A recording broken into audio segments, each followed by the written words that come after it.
चलिए आज एक ऐसा सीक्रेट बताती हूँ कि सरकार के पास है आपका वीआईपी एंट्री पास, जो कि है TDS, tax deducted at source. अगर आप टीडीएस को नहीं समझते हैं तो इसका मतलब बहुत सारा पैसा खो दोगे।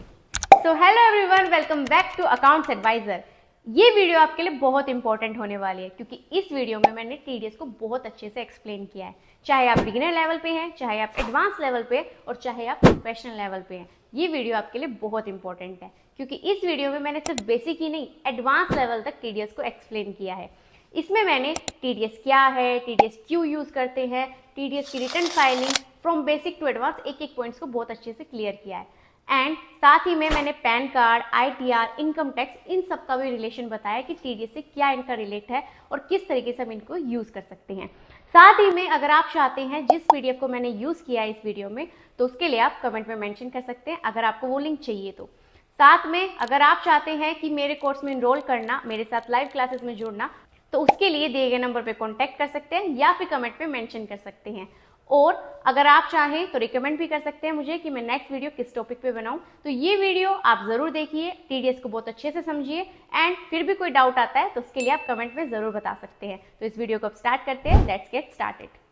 हेलो एवरीवन, आपने अभी इंट्रो देखा होगा, उसके अकॉर्डिंग आपको पता चल गया होगा कि मैं टीडीएस के अंदर आपको क्या क्या बताने वाली हूँ इन डिटेल। बट पहले हम भी समझ लेते हैं कि हम टीडीएस के अंदर क्या क्या चीजें करने वाले हैं, क्योंकि मैं ये जो वीडियो बना रही हूँ वो बेसिक टू एडवांस बता रही हूँ। इसका मतलब अगर किसी को टीडीएस नहीं भी आता है ना, टीडीएस का टी भी नहीं पता है, तो ये वीडियो उनके लिए सफिशियंट होगी। सबसे पहले जो मैं आपको ओवरऑल बता देती हूँ कि हम इसके अंदर क्या क्या कवर करने वाले हैं, पूरा सिलेबस बता देती हूँ। एंड आफ्टर दैट हम इसका इंट्रो स्टार्ट करेंगे, टीडीएस होता क्या है, टीडीएस कहाँ यूज किया जाता है, एवरीथिंग इन वेरी डिटेल। इसके अलावा आपको कहीं पे भी कोई भी क्वेश्चन आता है, कोई भी क्वेरी रहती है, तो उसके लिए आप कमेंट जरूर कर दीजिएगा। चलिए सबसे पहले हम टीडीएस के बारे में समझेंगे, टीडीएस क्या होता है, कुछ बेसिक कॉन्सेप्ट। उसके बाद टीडीएस क्यों आया, टीडीएस को क्यों लगाया जाता है, कैसे काम करता है, टीडीएस किसको डिडक्ट करना होता है, देन अपडेटेड ऑफ 2025 और 26 के अकॉर्डिंग क्या सेक्शंस हैं, क्या लिमिट्स हैं, और उसके अकॉर्डिंग क्या क्या हम उसके अंदर वैल्यूज डालने वाले हैं, ये सब कुछ मैं इसके अंदर आपको फुल डिटेल में बताने वाली हूँ।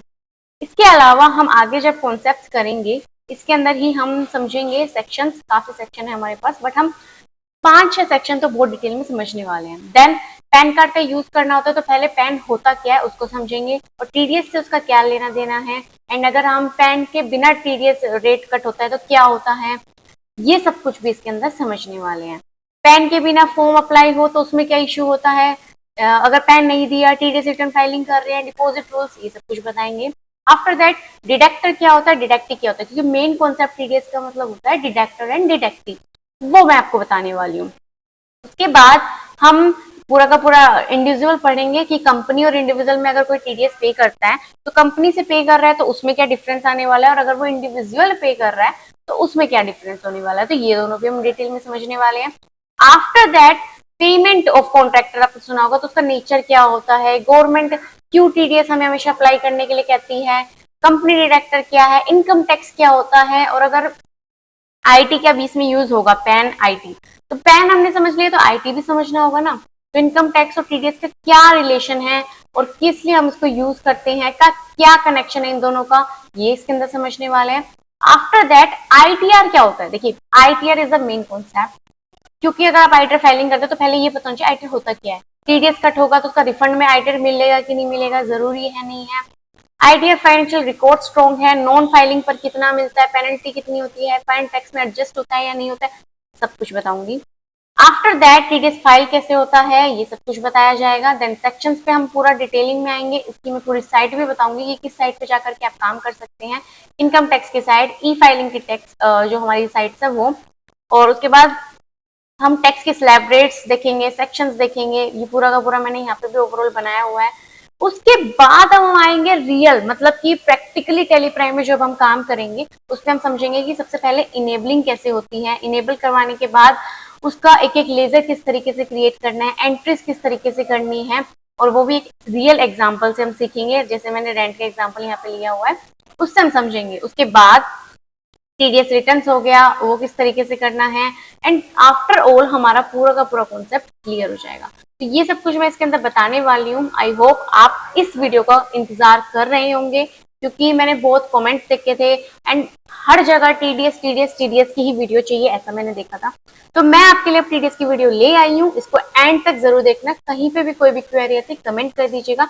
ये पीडीएफ मैंने बहुत मेहनत से बनाई है, बहुत डिटेल में बताई है, डेप्थ के अंदर बताई है। तो अगर आपको इस पीडीएफ का भी लिंक चाहिए तो उसके लिए भी कमेंट जरूर कीजिएगा। आपको एक लिंक प्रोवाइड किया जाएगा, या फिर आप हमारी एप्लीकेशन अकाउंट्स एडवाइजर पर भी जाकर के देख सकते हैं। मैं उसके लिए भी आपको बता देती हूँ। आपको गूगल पे जाना है, अकाउंट्स एडवाइजर सर्च करना है, ये हमारी वेबसाइट का नेम है। जैसे आप वेबसाइट पे जाकर के अकाउंट्स एडवाइजर सर्च करेंगे, जैसे यहाँ पे बफरिंग हो रही है, अकाउंट्स एडवाइजर की साइट पे जाने के बाद फ्री कंटेंट के अंदर आपको टीडीएस की फाइल भी शो हो जाएगी। देखिए यहाँ पे फ्री कोर्सेज है, फ्री कोर्सेज के नाम से आपको मिल जाएगा। व्यू कंटेंट्स पे क्लिक कर दीजिए, यहाँ पे आपको टीडीएस की फाइल शो हो जाएगी। तो ये ऐसे आप इसको डाउनलोड तो नहीं कर पाएंगे शायद से, पर आप चेकआउट कर सकते हैं पूरा का पूरा क्या हिस्ट्री है क्या नहीं है, आप एकदम डिटेल में चेकआउट कर सकते हैं। अगर आप चाहते हैं टीडीएस को इन डिटेल सीखना, वो भी लाइव, वो भी मेरे साथ, तो उसके लिए आप 8168332413 पर कॉन्टेक्ट कर सकते हैं। अब इस वीडियो को हम स्टार्ट करते हैं, डिटेल में सब समझते हैं। सबसे पहले आप समझेंगे टीडीएस। टीडीएस का मीनिंग क्या होता है, टीडीएस की फुल फॉर्म क्या होती है। टीडीएस का मतलब होता है टैक्स डिडक्टेड एट सोर्स। इसका मतलब टीडीएस, टी का मतलब होता है टैक्स, डी का मतलब होता है डिडक्टेड, और एस में हम जोड़ देते हैं एट सोर्स। ठीक है, क्यों, क्या मैकेनिज्म इसका, गवर्नमेंट का मैकेनिज्म है कि ये डिज़ाइन इसलिए किया गया है टीडीएस को कि टीडीएस टैक्स को कलेक्ट कर सके। टैक्स को कलेक्ट मतलब जो भी हमारी इनकम जनरेट होती है उसके अंदर कोई इवेशन ना हो, मतलब टैक्स की कोई चोरी ना हो, इसलिए टीडीएस नाम से एक टैक्स को यहाँ पे जनरेट किया गया है। ठीक है, अब एक सिंपल लैंग्वेज में बात करें, जब भी कोई पेमेंट होती है, जैसे मान के चले rent, professional fees, commission, salary या फिर किसी भी प्रकार की पेमेंट हो रही है, ठीक है। अब गवर्नमेंट के रूल के हिसाब से पेयर मतलब जो भी पे करता है पेमेंट से पहले, उससे पहले उसका थोड़ा टैक्स डिडक्ट कर लेता है। क्यों? क्योंकि वो चोरी ना कर पाए टैक्स की, तो उसे बोलते हैं इवेशन। एंड टीडीएस होता क्या है मैं वो बता रही हूँ आपको कि टीडीएस मेनली होता क्या है, और एक ऐसी लैंग्वेज में बता रही हूँ जिसमें आपको सबको समझ आने वाला है। ठीक है, तो गवर्नमेंट के रूल के हिसाब से पेयर पेमेंट से पहले थोड़ा टैक्स डिडक्ट करता है।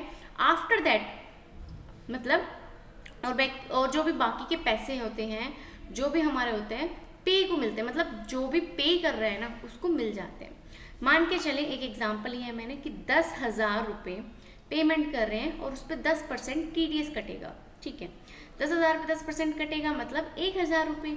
अब 1,000 आपने क्या करे, गवर्नमेंट को जमा करवा दिए, गवर्नमेंट को जमा करवाए और 9,000 आपको पे करने होंगे।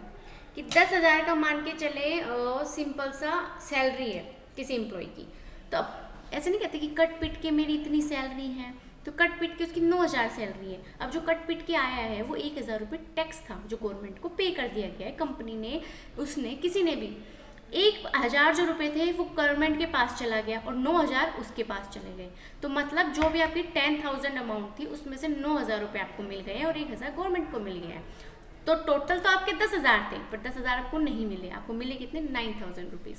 तो ये पूरा प्रोसीजर होता है। अब ये लगाया क्यों जाता है, चोरी ना हो टैक्स की, गवर्नमेंट के जो भी रेगुलर रिवेन्यू मिलता रहे, गवर्नमेंट को भी सारी इनकम का रिकॉर्ड रहे कि कहाँ पे क्या इनकम जनरेट हो रही है, किसको क्या मिल रहा है, प्लस ट्रांसपेरेंट सिस्टम बनाने के लिए इन सब चीज़ों को यूज़ किया जाता है। मतलब टीडीएस मेनली इसलिए लगाया जाता है कि टैक्स की चोरी ना हो, गवर्नमेंट को रेगुलर रिवेन्यू मिले, सारे इनकम्स का रिकॉर्ड मिल जाए। ठीक है, टीडीएस काम कैसे करता है। अब टीडीएस काम कैसे करेगा, देखो पेमेंट होती है, ठीक है, उसके बाद चेक होता है प्रोसेस, उसके बाद सेक्शन के अकॉर्डिंग कवर्ड किया जाता है। लाइक रेंट पे कर रहे हैं तो उसका एक अलग सेक्शन बनाया जाएगा, सेक्शन के अकॉर्डिंग उस पर परसेंटेज लगाई जाएगी, उसके अकॉर्डिंग एक थ्रेशोल्ड लिमिट लगाई जाती है।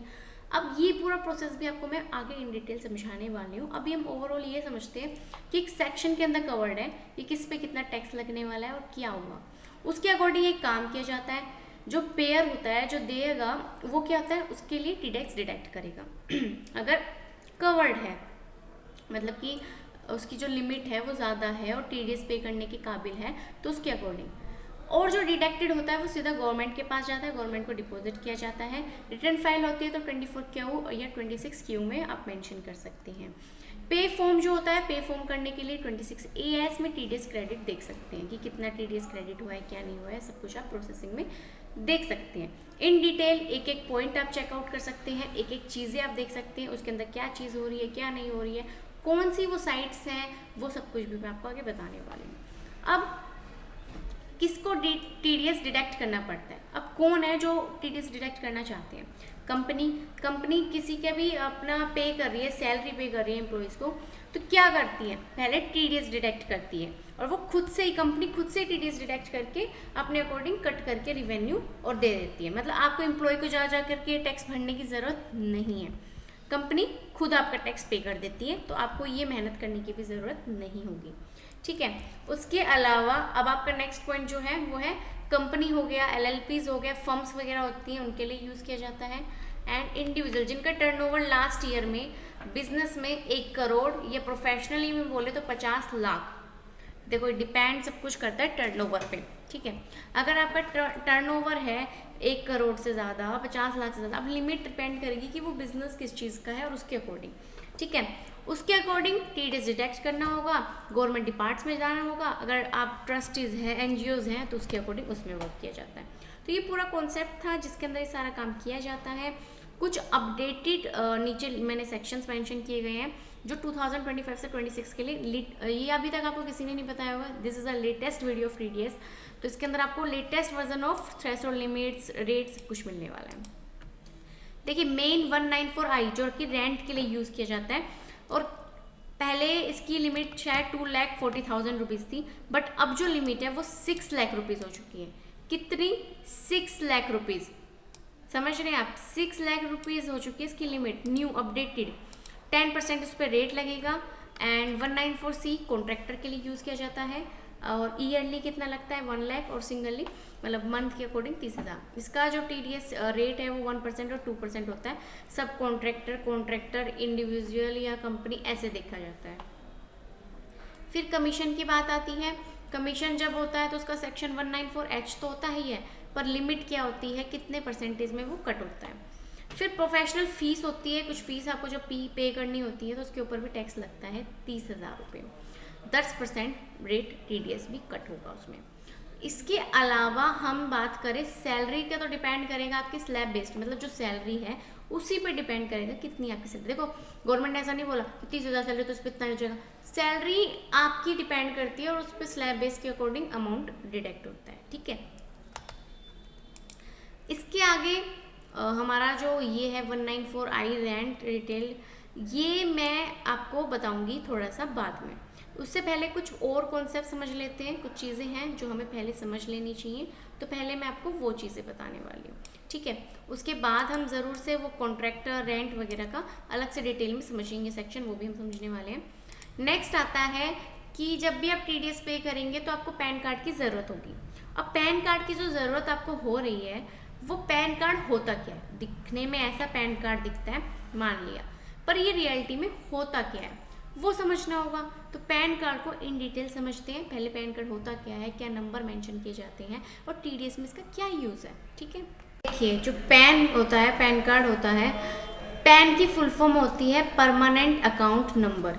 मतलब एक नंबर होता है जिसको हम बोलते हैं परमानेंट अकाउंट नंबर, जो टोटल 10 कैरेक्टर का होता है, 10 नंबर का कोड होता है वो।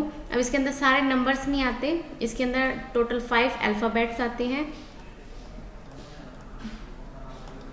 4 न्यूमेरिक्स आते हैं,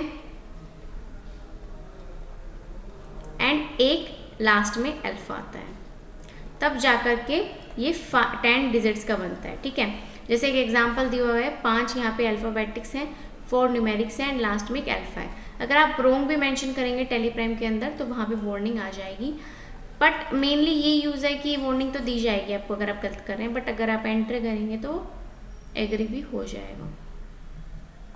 पैन का काम क्या होता है? पर्सन की आइडेंटिफाई को दिखाना कि ये पर्सन कौन है, कितना टैक्स पे करता है। टैक्सेस के लिए पैन का यूज़ किया जाता है मेनली, तो ठीक है, क्योंकि जब आप टैक्स पे करते हो तो उसमें पैन के अंदर सारी डिटेल्स आती है, कितना क्या पे किया है, कहाँ पे किया, कितना कैसे क्या प्रोसीजर था। जैसे आपका आइडेंटिफाई करता है आधार कार्ड कि आपका एड्रेस कहाँ है, आप रहते कहाँ हैं, आपका नाम क्या है, आपका सरनेम क्या है, आपके फादर नेम क्या है, everything in detail. Same here for tax की आइडेंटिटी के लिए पैन का यूज़ किया जाता है, ठीक है। रियल आइडेंटिफी के लिए हम आधार कार्ड का यूज़ करते हैं, बट टैक्स की आइडेंटिफी के लिए हम पैन का यूज़ करते हैं, ठीक है। आइडेंटिफाई करने के लिए आप पैन का यूज़ करेंगे, किसकी, टैक्स की, क्लियर, ओके। टीडीएस में पैन का यूज़ क्यों होता है? अभी मैंने बताया कि टीडीएस में पैन का मतलब है कि जो भी हमारी आइडेंटिफाई है अकॉर्डिंग टू टैक्स वो पैन करता है, ठीक है। तभी तो वो इम्पोर्टेंट है ना, कि नहीं? जब तक हमारी टैक्स की जानकारी नहीं होगी तो अब टैक्स की जानकारी पैन देगा, तो इसलिए हम यूज़ करते हैं इसका, और बहुत इंपॉर्टेंट है इसका। अगर आप नहीं यूज़ करेंगे तो क्या रिवेन्यू होगा, क्या कटेगा, वो भी मैं आगे बताऊंगी। पैन से भी टीडीएस का क्रेडिट डिडक्टी को मिलता है। देखिए, जिस पर्सन का टीडीएस कट होगा ना, उसके पैन पर ही टीडीएस रिफ्लेक्ट होता है फॉर्म 26AS या AIS में।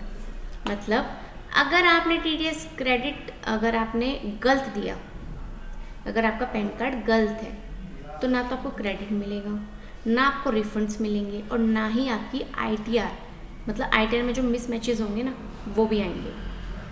आईटीआर भी करेक्ट नहीं होगी, रिफंड्स भी नहीं मिलेंगे, टीडीएस क्रेडिट भी नहीं होगा, तो मतलब ये सभी प्रोसीजर आपके गलत होने वाले हैं। इसलिए मैंने इनको हाईलाइट किया है कि टीडीएस क्रेडिट नहीं मिलेगा, रिफंड नहीं मिलेगा, आईटीआर में मिसमैचेस ज़रूर आएंगे। तो पीएन से ही टीडीएस का क्रेडिट डिडक्टिव को मिलता है। अगर पैन कार्ड है तो ही आपको क्रेडिट मिल सकता है, वरना कोई चांसेस ही नहीं है। आगे बात करते हैं, गवर्नमेंट पैन से ट्रैक करती है कि किसी ने टीडीएस पे किया है या नहीं। करेक्ट बात है कि गवर्नमेंट किस से चेक करेगी, पैन से, बिकॉज आईटी इनकम टैक्स होता है ये। अब इनकम टैक्स क्या होता है वो भी मैं आगे समझाऊंगी। बट टीडीएस स्टेटमेंट मैच करने के लिए यूज़ किया जाता है। जो भी हमारी स्टेटमेंट्स आती है उसको मैच करना हो तो वो पैन कार्ड से क्या करते हैं। फ्रॉड है, क्या है, वो भी पैन कार्ड से डिडक्ट किया जाता है। मान के चले कोई फ्रॉड है, तो गलत पैन कार्ड यूज़ कर रहा है, तो मैंने भी बताया ना, तो क्रेडिट्स मिलेंगे, मिसमैचेस आ जाएंगे और उसका काम खराब हो जाएगा। थर्ड, अगर डुप्लीकेट टैक्स पेयर्स हैं तो वो भी आइडेंटिफाई मिल जाएंगे। मतलब आप ही के नाम से कोई और भी दिखा रहा है कि मैं भी टैक्स पे कर रहा हूँ या कर रही हूँ, तो उसके लिए भी वो भी आइडेंटिफाई कर दिया जाएगा, ठीक है। मेन कॉन्सेप्ट यही है और इसीलिए इसको यूज़ किया जाता है। पैन मैंडेटरी है टीडीएस रेट डिसाइड करने के लिए। आपको जब भी टीडीएस पे करना हो, टीडीएस से रिलेटेड पैन होना ही चाहिए ही। अगर नहीं है तो आपको नुकसान ही नुकसान है, मान के चलिए। अगर नहीं है तो नुकसान ही नुकसान है आपके, तो ये होना चाहिए, मैंडेटरी है। बिना पैन के टीडीएस ज़्यादा रेट पे कट होता है। अब आप चाहते हैं कि एक तो रुपए भी कटे और वो भी ज़्यादा कटे, तो मत लीजिए पैन, विदाउट पैन कर दीजिए। बट अगर आप चाहते हैं कि हाँ वैलिड हो, आगे जाके मिसमैचेस भी ना हो, क्रेडिट्स में मिले, रिवेन्यू मिले, तो पैन का यूज़ कीजिए, ठीक है। बिना पैन के टीडीएस की रेट्स जो होती हैं वो कट होती हैं। ये क्वेश्चन मार्क, मतलब ये क्वेश्चंस हैं कि क्वेश्चन आपके बेसिक माइंड में आते ही होंगे कि क्या ऐसा हो सकता है। तो मैंने एक स्टूडेंट की तरह जो इनके क्वेश्चंस आ सकते हैं वो मैंने सोच करके पूरा पीडीएफ जनरेट किया है। तो इनकम टैक्स एक्ट है सेक्शन 206A, जो सेक्शन है हमारा 206AA। अगर डिडक्टिव पैन नहीं देखता है, डिडक्टिव क्या होता है और डिडक्टर क्या होता है, अब यहाँ पे आप अटक जाओगे, वो भी बताऊंगी मैं, पहले यहाँ पे समझ लेते हैं। जो डिडक्टिव पैन नहीं देता है तो TDS rate higher of ABC हो जाता है। ABC ये पॉइंट्स समझ गए। एप्लीकेबल रेट में हाई 20% और रेट एज पर इनकम टैक्स एक्ट भी अप्लाई होगा, ले लीजिए। 10% रेंट पे कटना था, नहीं पे किया, 20% करो अब आप। नहीं यूज़ किया ना अपने पैन कार्ड, 20% दो अब आप। प्रोफेशनल फीस 10% थी, पीएन नहीं दिया, 20% दो आप।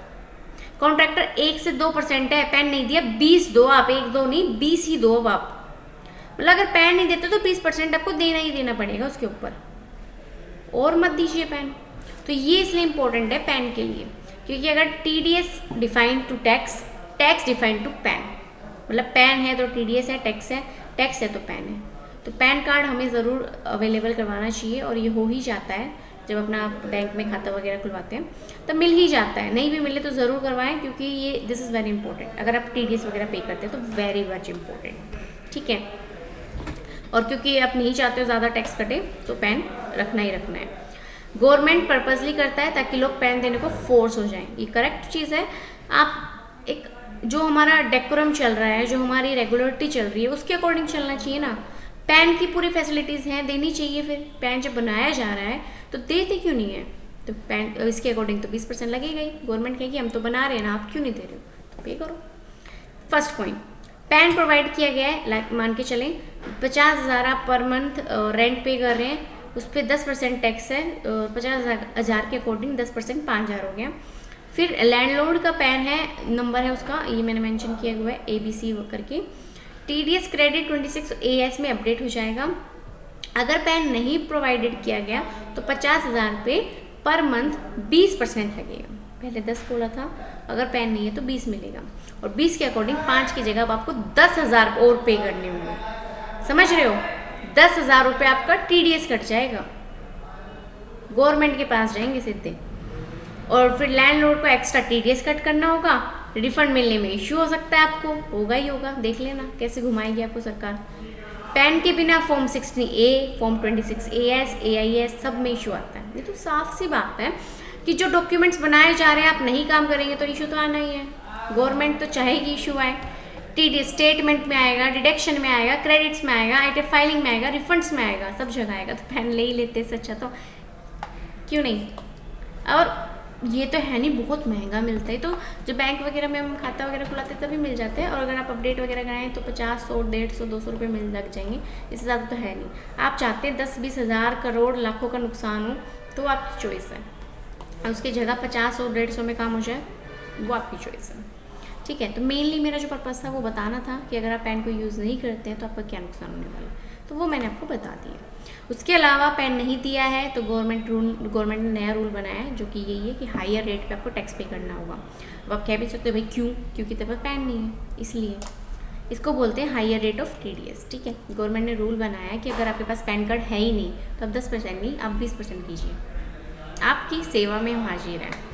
TDS डिपॉजिट रूल्स, ये 7th ऑफ नेक्स्ट मंथ, मतलब मार्च मंथ के ड्यू डेट मतलब 30 अप्रैल है, तो मंथली डिपॉजिट किया जाता है। डिडक्ट करने के बाद डिपॉजिट का टाइम है ये, कि जैसे पेनल्टीज़ वगैरह होती है कि इस टाइम में नहीं किया तो पेनल्टी लग सकती है, उसके अकॉर्डिंग। रिटर्न फाइलिंग हो गया, सैलरीज हो गया, नॉन सैलरी हो गया, नॉन रेजिडेंट हो गया, उनकी ड्यू डेट्स यहाँ पे मेंशन की गई है कि क्या ड्यू डेट्स होती हैं। TDS सर्टिफिकेट्स होता है सैलरी, नॉन सैलरी के अकॉर्डिंग, जो गवर्नमेंट को पोर्टल में वो क्रेडिट में मिल जाता है।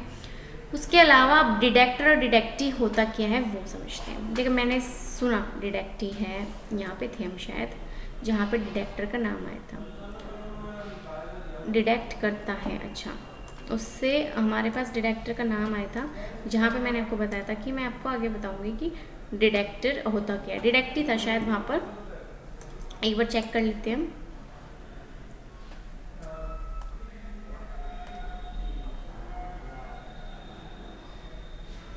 ये रहा। अगर डिडक्टिव पैन नहीं देता है तो TDS रेट। अब डिडक्टी और टर क्या होता है वो समझते हैं। सिर्फ OR और EE का अंतर है।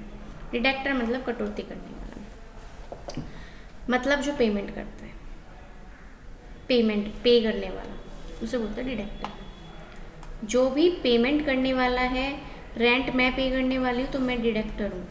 ठीक है, मैं सैलरी लेने वाली हूँ, मैं डिडक्टर नहीं हूँ। देने वाले डिडक्टर हैं, पे करने वाले डिडक्टर हैं। क्लियर। लॉ के अकॉर्डिंग TDS कट करना होता है जब पेमेंट करते हैं, और पेमेंट कट करते हैं उसको क्या बोलते हैं, TDS। और जो TDS कटवा रहा है उसका नाम क्या होगा, डिडक्टर। ठीक है, गवर्नमेंट जो डिडक्टर है TDS गवर्नमेंट को डिपॉजिट करता है, मतलब आप तो पे करोगे, डिपॉजिट गवर्नमेंट ले लेगी, मतलब उनके पास चल जाएगा। और डिडक्टी को TDS सर्टिफिकेट मतलब फॉर्म 16A देते हैं for proof. For examples, company, firm, individual अगर टर्नओवर लिमिट क्रॉस करता है तो, HUF अगर टर्नओवर लिमिट क्रॉस करता है तो। HUF मतलब क्या होता है, हिंदू अनडिवाइडेड फैमिली, वो भी मैं आपको आगे डिटेल में बता दूंगी।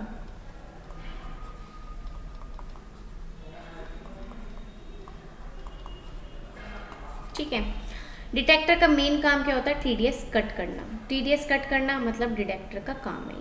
करना मतलब क्या होता है, क्योंकि पेमेंट करेगा तो वो डिडक्टर का काम हो गया ना। जो भी वो होता है जो पेमेंट करता है, तो मेन पर्पस गवर्नमेंट को जमा करे, स्टेटमेंट फाइल करी, जो भी हमारे स्टेटमेंट है 24Q, 26Q या फिर फॉर्म के अकॉर्डिंग। तो ये तो हो गया डिडक्टर। डिडक्टर का सिंपल सा मीनिंग था जो पेमेंट करता है। ठीक है, अब जिसको मिलता है, जैसे मैंने पे किया था रेंट, तो जो रिसीवर था, रिसीवर हम मान के चलते हैं ए को, रिसीवर इज ए, पेमेंट जो जिसने दी वो एन, तो एन तो हो गया डिडक्टर, क्यों मैं क्या हो गई डिडक्टर जिसने रेंट दिया। किसी को तो मिल ही रहा होगा, कोई तो होगा इसका हकदार, है ना, तो वो कौन होगा डिडक्टी, उसे हम बोलेंगे डिडक्टी, जो हकदार है जिसको पेमेंट मिलता है। तो ए कौन हो गया डिडक्टी, ठीक है, क्लैरिफाई हो रहा है। ए इज द डिडक्टी जिसको पेमेंट मिल रहा है, और डिडक्टर इज एन जिसने पेमेंट किया है। Okay clear, deductee received, deductor paid, ठीक है। डिडक्टिव होता है जिसको पेमेंट मिलता है, उसके पेमेंट में टीडीएस डिडक्ट होता है, मतलब जिसको मिलेगा उसी का तो टीडीएस कटेगा ना, और जिसने दिया उसका तो कटना ही कटना है, ठीक है। डिडक्टिव अपने 26 AS या AIS में टीडीएस देख भी सकता है कितना कट ओवर हुआ है क्या नहीं हुआ है, उसकी फाइनल टैक्स लाइबिलिटी में एडजस्ट हो जाता है वो, इसका कोई इशू नहीं होगा। Examples of deductees like rent receiver, contractor, professional employees जिसको सैलरी रिसीव होती हैं। डिडक्टी का मेन काम होता है टीडीएस का क्रेडिट लो, ITR में एडजस्ट करो, रिफंड क्लेम करो अगर एक्स्ट्रा कट हुआ हो तो। मान लो मेरा 10,000 टैक्स कटना था और काट दिया उन्होंने 15,000, तो जो 5,000 का काटा है ना गलत, आई विल क्लेम दिस, करके ही रहूँगी मैं क्लेम, तो मैं क्लेम कर सकती हूँ अगर कट हुआ है। 10,000 कटना था, 10,000 ही हुआ है, और मैंने कहा मेरा तो क्लेम करके दो, तो वो कहेंगे भैया अंधे तो नहीं है, चश्मा लगा के आइए, क्योंकि 10,000 ही होना था, ठीक है। तो मेन कॉन्सेप्ट था डिडक्टी का मतलब जो रिसीवर हो गया, मतलब जिसको पेमेंट मिल रहा है, और डिडक्टर का मतलब हो गया पेयर जो भी पे कर रहा है। क्लियर, सिंपल एग्जांपल्स थे, समझ आया होगा, फिर भी नहीं आया तो मैं आगे और बता देती हूँ। डिडक्टर ने रेंट दिया, ठीक है, डिडक्टर ने रेंट दिया डिडक्टी को, deductee is the receiver and deductor is the pair. 60,000 per month, 10% उस पर टैक्स कटा, एंड उसके अकॉर्डिंग 6,000 रुपये उसका टैक्स होता, और जो 54,000 रुपये थे वो लैंडलॉर्ड को मिल गए, और टीडीएस उसका जो 6,000 था वो गवर्नमेंट को मिल गए, ठीक है। अब इन सबको अगर हम रिकॉर्ड करेंगे टैली प्राइम में तो किस तरीके से कर सकते हैं वो हम आगे समझने वाले हैं, इन डिटेल समझेंगे। पहले थियोरटिकल पार्ट को अच्छे से क्लियर कर लेते हैं, then we will go on practical. TDS law में कॉन्फ़िगरेशन, जैसे कि हर एंट्री के टीडीएस अडल्टिंग रूल्स अलग अलग होते हैं, कोई इंडिविजुअल करता है, कोई कंपनी के अकॉर्डिंग करता है, कोई LLP के अकॉर्डिंग करता है, कोई फर्म्स के अकॉर्डिंग करता है, और वो किसके अकॉर्डिंग होता है, अकॉर्डिंग टू देयर टर्नओवर। अगर लिमिट क्रॉस कर देता है तो ही उनका टीडीएस कट करते हैं, ठीक है। कंपनी LLP हमेशा डिडक्टर टीडीएस कंपलसरी होता है, ठीक है, और टीडीएस तभी करते हैं जब प्रीवियस ईयर टर्नओवर एक्सिस्ट हो, बिजनेस 1 करोड़ और प्रोफेशन 50 लाख। इंडिविजुअल मतलब अगर आप खुद पे कर रहे हो, और HUF का मतलब हिंदू अनडिवाइडेड फैमिली, ठीक है। कंपनी आपके लिए पे करती है, जैसे सैलरी कंपनी हमने आपको दी 10,000, उस पर 1,000 पीछे हमने जो एग्जांपल समझा था 1,000 उसका टैक्स कटा, 1,000 कंपनी ने खुद ने ही पे कर दिया गवर्नमेंट को, भाई 1,000 आपका होगा, ऐसे 1,000 किसी किसी के होंगे, सब एम्प्लॉयज़ के होंगे, तो कंपनी खुद पे कर देती है। वो नहीं कहती कि भैया आप हमारी कंपनी में काम करो, आप जाओ और आप जाके पे करते हो, नहीं, वो खुद कर देंगी, इतना आपको रिस्क लेने की ज़रूरत नहीं है, ठीक है। पेमेंट का नेचर होता है कि जो वॉल्यूम होता है उसके अगर एंटाइटी में डिफरेंस होता है या नहीं होता है। गवर्नमेंट चाहती है कि लार्ज बिजनेस में टीडीएस हमेशा अप्लाई हो, ज़रूर आप जब इतना अच्छा बिजनेस चला रहे हैं तो टीडीएस तो देना होगा ना। एंड उसके कुछ सिंपल पॉइंट्स हैं समझने के लिए। तो देखिए जो पॉइंट्स हैं, लाइक पेमेंट को नेचर और वॉल्यूम, हर एंटाइटी में डिफरेंस होता है। लाइक कंपनी फर्म जो भी हाई वॉल्यूम पेमेंट होती है टीडीएस हमेशा एप्लीकेबल रहेगा उस पर। इंडिविजुअल होता है वो स्मॉल पेमेंट्स होती है, पर उस पर ये देखना होता है कि वो हर जगह नहीं लगती है। मतलब अगर जो स्मॉल पेमेंट्स होती है उस पर टीडीएस ज़रूरी नहीं कि हर टाइम लगे, हर चीज़ पे लगे, वो देखना होगा कि किस चीज़ का आप क्या रिवेन्यू बैठता है तो उसके अकॉर्डिंग टीडीएस लग जाता है, ठीक है। जो हमारा HUF है, रनिंग बिजनेस है, उसमें टीडीएस की लिमिट डिफरेंट होती है, ये तो सेम है। बट जो कंपनी फर्म्स होती है उनका हाई वैल्यू रहता है, हाई वॉल्यूम्स पेमेंट रहती है, तो टीडीएस हमेशा एप्लीकेबल रहता है, ठीक है। उसके अलावा नेक्स्ट पॉइंट है कि गवर्नमेंट चाहती है कि लार्ज बिजनेस टीडीएस हमेशा अप्लाई करे, कि जो भी मैंने अभी बताया था कि अब बिजनेस बड़ा करोगे तो टीडीएस पे करना होगा। तो सेम हेयर, इसलिए कंपनीज ऑटोमेटिकली डिडक्टर बन जाते हैं। मतलब कंपनी इज द पेड, जो पे करने वाला होता है, and deductor is the receiver. यही मैंने आपको ऊपर बताया था।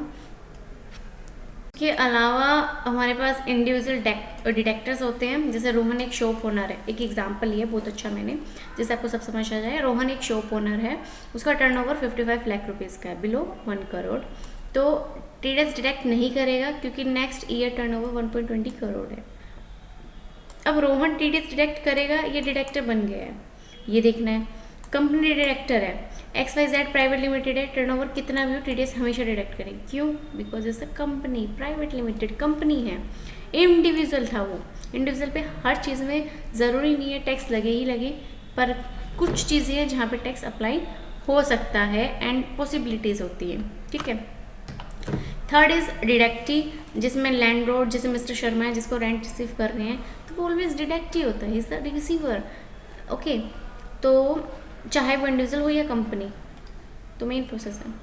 इसके बाद आता है आईटी। देखो जब आप पैन को यूज़ करेंगे उसी के साइड में स्लैश में आईटी लिखा होगा, और आईटी का मतलब होता है इनकम टैक्स। टीडीएस की वीडियो में आपको कभी भी ये सब चीज़ें नहीं मिलेंगी, ना पैन के बारे में डिटेल में बताया गया होगा, ना आईटी के बारे में डिटेल में बताया गया, ना ही ये सब कुछ बताया जाएगा, क्योंकि जो हम कॉन्सेप्ट्स ला रहे हैं वो एकदम इस तरीके से ला रहे हैं कि अगर हम किसी बच्चे को समझा रहे हैं तो उसको पहले ये चीज़ बतानी चाहिए कि जो मैं सीख रहा हूँ वो है क्या, उसके अंदर चीज़ें लग रही हैं वो क्या हैं। तो उस तरीके से सब समझाया जा रहा है, और आई होप आपको क्लैरिटी में आ रहा होगा, ये सब कुछ समझ में भी आ रहा है। इनकम टैक्स क्या होता है, एक सिंपल लैंग्वेज में है ये। इनकम टैक्स एक टैक्स है जो कि गवर्नमेंट हमारी पूरी इनकम पर कलेक्ट करती है, ठीक है। Like salary, business profit, rent, commission, professional income, capital gains, तो आपको उसके ऊपर इनकम मिलेगी, गवर्नमेंट को टैक्स देना पड़ता है। जैसे जो हम अपना टीडीएस पे कर रहे हैं उसी के अकॉर्डिंग इनकम टैक्स होता है, और उसी को हम बोलते हैं जितना इनकम होगा उतना टैक्स पे करना होगा। इनका टैक्स क्यों होता है, ठीक है। गवर्नमेंट देश चलाने के लिए पैसे की ज़रूरत होगी, ये तो सिंपल सी बात है। गवर्नमेंट कहाँ से पैसे लाएगा? हम जैसे लोगों से, हम आम आदमी जनता है।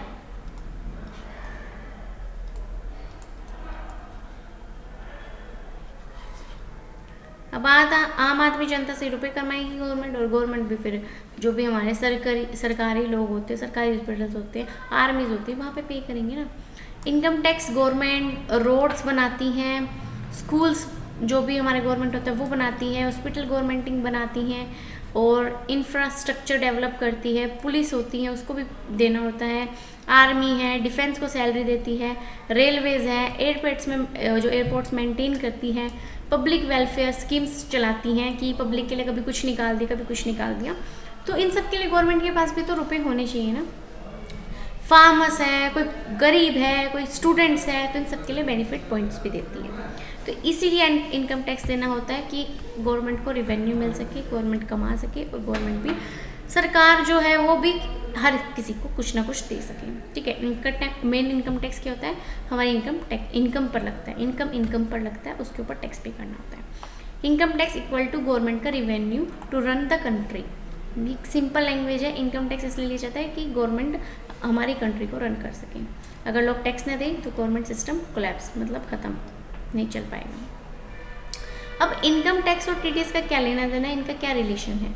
देखो डायरेक्ट कनेक्शन है, TDS tax direct at source है, ये सिस्टम इनकम टैक्स का ही एक पार्ट है। मतलब इनकम टैक्स का कैसे एक पार्ट है, देखो इनकम टैक्स स्मूथ कलेक्ट करने के लिए गवर्नमेंट ने टीडीएस इंट्रोड्यूस कर दिया। मतलब इनकम टैक्स क्या कहता है, गवर्नमेंट को ही पे करना होता है, और टीडीएस क्या, मतलब कि टीडीएस क्या होता है, वो भी हम गवर्नमेंट को पे करते हैं।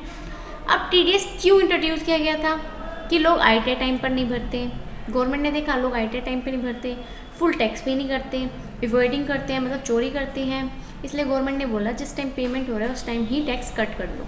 यही टीडीएस है, यही पूरा का पूरा फॉर्म है। इसी के अकॉर्डिंग आईटी माना जाता है इनकम टैक्स, कि जो भी हमारी इनकम है उसी के अकॉर्डिंग पता चल जाएगा कितना कलेक्ट हुआ है, और उसके अकॉर्डिंग कितना चीज़ डिडक्ट हो रही है, कितना कट हो रहा है। तो इसलिए इसका यूज़ किया जाता है, ये पूरा का पूरा फॉर्म था जिसके अंदर हम इन सब चीज़ों को यूज़ करते हैं। इनकम टैक्स और टीडीएस का कनेक्शन मेनली क्या होता है वो समझते हैं। देखो इनकम टैक्स एक एडवांस कलेक्शन सिस्टम है जिसके अंदर डिफरेंट जो हमारा डायरेक्ट इनकम टैक्स है department, TDS direct income tax department को जाता है। लाइक टीडीएस जो आपने पे किया ना सीधा इनकम टैक्स डिपार्टमेंट में चला जाता है। टीडीएस कट करने का रूल इनकम टैक्स एक्ट में ही डिफाइन किया गया है। देखो गवर्नमेंट को ईयर एंड का वेट नहीं करना पड़ता कि ईयर जब एंड होगी तब जाके मिलेगा, नहीं। TDS direct income tax department को जाता है, मतलब ये आपके फाइनल टैक्स में एडजस्ट हो जाता है। जब भी आप फाइनल टैक्स पे करोगे कुछ कम ज़्यादा जो भी हुआ है वो एडजस्टमेंट हो जाएगी। टीडीएस कट करने का रूल इनकम टैक्स एक्ट में ही डिफाइंड है, मतलब जब टीडीएस कट होगा ना तो इनकम टैक्स के अंदर ही वो रूल डिफाइन किया गया है, उसी के अंदर सब कुछ बताया जाता है। हर सेक्शन 192, 194, 194I, 194J और एक्सेट्रा इनकम टैक्स एक्ट का ही पार्ट है, मतलब टीडीएस इनकम टैक्स ही है। इनकम टैक्स का बर्डन रिड्यूस हो जाता है बिकॉज टीडीएस पहले ही कट हो चुका होता है। इनकम टैक्स और TDS is the real connection, कि अगर इनकम टैक्स का ये हो रहा है तो टीडीएस का बेनिफिट है, टीडीएस का ये हो रहा है तो इनकम टैक्स के लिए बेनिफिट है। अब इसका एग्जाम्पल समझते हैं। मान के चलें ईयरली 50,000 रुपये हैं, ठीक है, और आपके एम्प्लॉय ने जो सैलरी है उसमें टीडीएस 40,000 कट कर दिया ऑलरेडी। अब आईटीआर भरते टाइम 10,000 एक्स्ट्रा पे करने हैं, या आपका जो भी कट ऑफ है वो ज़्यादा हो रहा है, तो उसका क्या मिल जाएगा, आपको रिफंड मिल जाएगा। तो TDS equal to income tax का प्री पेड पेमेंट, कि अगर मैंने गलती से भी पहले एडवांस में इतना पे कर दिया तो कोई इशू नहीं है, रिफंड मिल जाएगा। इनकम टैक्स और टीडीएस के बीच एक शॉर्ट रिलेशन है, लाइक इनकम टैक्स देश के लिए अपना कंट्रीब्यूशन करता है, टीडीएस इनकम टैक्स का एडवांस पेमेंट सिस्टम है। मतलब इनकम टैक्स एक तरीके से गवर्नमेंट को मिलता है और गवर्नमेंट फिर सरकार है और सरकार सबको देती है, पर टीडीएस एक इनकम टैक्स का ही एडवांस, मतलब पहले टीडीएस पे किया जाता है जो कि एडवांस सिस्टम है। लाइक टैक्स लीकेज रोकना, इवेशन करना, चोरी रोकना, एक्ट का मतलब वो मेनली जो पार्ट है वो टीडीएस इनकम का ही है। 92, 95 टीडीएस क्रेडिट 26 AS में दिखाई देता है, फाइनल इनकम टैक्स से एडजस्ट होता है। इनकम टैक्स डिपार्टमेंट टीडीएस से ही मेजर रेवेन्यू कलेक्ट करता है। ये पूरा एक प्रोसीजर है और ये अपना का अपना एक कॉन्ट्रीब्यूशंस है जिसके अंदर आप काम कर सकते हैं। उसके अलावा अब आईटीआर होता क्या है, मेन जो पॉइंट है कि what is ITR and why we are doing this, and क्या है ये आईटीआर, क्यों फाइल करते हैं। आईटीआर का मतलब होता है इनकम टैक्स रिटर्न, आईटीआर मतलब इनकम टैक्स की रिटर्न्स। एक फॉर्म होता है जिसमें हम गवर्नमेंट को बताते हैं कि हमारी टोटल इनकम कितनी थी, किसके सोर्स से इनकम आई थी, कितना टैक्स बनता था, कितना टीडीएस कट हो चुका है, हमारा फाइनल टैक्स पेएबल या रिफंड कितना है। सिंपल लैंग्वेज में अगर बात करें तो आईटीआर इक्वल टू अपने साल भर का फाइनेंशियल रिपोर्ट कार्ड, मतलब जो भी आप आईटीआर हैं उसको इक्वल कर देते हैं जितना भी हमने फाइनेंशियल रिपोर्ट बनाई है उसके। अब आईटीआर क्यों फाइल करते हैं, इंपॉर्टेंट पॉइंट्स। गवर्नमेंट को अपनी इनकम डिक्लेयर करते हैं, अपनी salary, business, rent, commission, trading या किसी भी और सोर्सेज को कितनी इनकम अर्न की है ये सब गवर्नमेंट को बताना होता है कि आपने यहाँ से इतना अर्न किया है, इस पे इतना डिडक्ट हो रहा है, सब कुछ किसको बताएंगे, गवर्नमेंट को, ठीक है। इसलिए हम आईटीआर को फाइल करते हैं। अगर टीडीएस कट हो गया उसका रिफंड लेने के लिए आईटीआर लेना ज़रूरी होगा, क्यों, क्योंकि टीडीएस कट हो चुका है और अब मुझे रिटर्न फाइलिंग करनी, रिटर्न तो तभी कर पाऊंगा ना जब टीडीएस कट होगा, तो उसके लिए आईटीआर फाइल होनी ज़रूरी है। अगर कंपनी है, फ्रीलांसर है, लैंडलॉर्ड है, टीडीएस ज़्यादा कट कर देती है तो रिफंड तभी मिल जाएगा आईटीआर फाइल करके, मतलब मेनली जो रिफंड का प्रोसेस है वो आईटीआर से ही आएगा। आईटीआर रिफंड का गेट पास होता है। फाइनल टैक्स कैलकुलेट होता है, टैक्स पेबल, रिफंड। टैक्स सिर्फ एडवांस टैक्स नहीं होता है, फाइनल सेटलमेंट टू आईटीआर में होता है, मतलब एक एडवांस टैक्स नहीं हो गया, पूरा का पूरा रिफंड तक का प्रोसीजर इसके अंदर किया जाता है, ठीक है। आईटीआर से फाइनेंशियल रिकॉर्ड स्ट्रॉन्ग होता है, वेरी इंपॉर्टेंट, लोन लेने में भी आपके बहुत बेस्ट होता है, अप्लाई करने में, वीज़ा, क्रेडिट कार्ड लेने में, बिजनेस सेटअप करने में, प्रॉपर्टी लेने में। आईटीआर आपकी फाइनेंशियल आइडेंटिटी, जैसे आधार कार्ड आपकी पर्सनल आइडेंटिटी है, पैन हमारी टैक्स की आइडेंटिटी है, आईटीआर आपकी फाइनेंशियल की आइडेंटिटी है, समझ गए। हमारी आइडेंटिटी होना बहुत नेसेसरी है, अगर आइडेंटिटी नहीं है तो कौन पहचानेगा, कोई नहीं पहचानेगा। सेम ही है, अगर मेरी आइडेंटिटी है, मैं कौन हूँ, मैं कहाँ से बिलोंग करती हूँ, मैं किसकी बेटी हूँ, ये सब जानकारी आधार कार्ड देगा। मैं टैक्स पे करती हूँ, किस चीज़ का पे करती हूँ, क्या करती हूँ, पैन कार्ड पे बताएगा उसकी आइडेंटिफाई। मेरी फाइनेंशियल ग्रोथ कैसी है, मैं किस कंपनी में करती हूँ, मेरा सब कुछ ये कौन बताएगा, आईटीआर बताएगा। उसी से मेरा सॉलिड रिकॉर्ड होगा, और सॉलिड रिकॉर्ड होगा तो मैं लोन भी ले सकती हूँ, वीज़ा भी अप्लाई कर सकती हूँ, क्रेडिट कार्ड भी ले सकती हूँ, बिजनेस सेटअप, बाइंग प्रॉपर्टी, सब कुछ, everything in very formal way, in very important way. अगर नॉन फाइलिंग पे पेनल्टीज लगती है तो क्या कर सकते हो, अगर आप एलिजिबल होने के बावजूद भी आईटीआर नहीं फाइल करते हो तो 5,000 तक की पेनल्टी लगती है, मतलब 5,000 रुपये की पेनल्टी लगती है, नोटिस भी आएगा उसके साथ साथ, और फ्यूचर के जो टैक्स होंगे ना उसमें भी आपको प्रॉब्लम्स आएंगी। तो आईटीआर फाइल करना इज़ वेरी इंपॉर्टेंट, ठीक है। क्या होता है, कई बार लोग अपनी अर्निंग करते रहते, बैंक में भी ऐसा होता है, कि आपकी कोई लिमिट होती है लाइक 10 lakhs 20 lakhs और आपने लिमिट क्रॉस कर दी और आप ITR फाइल नहीं कर रहे, देन ये प्रोसेस होगा, पेनल्टी लगेगी, रुपए लेंगे और आगे जाके टैक्सेस में प्रॉब्लम क्रिएट करेगी। समझ गए?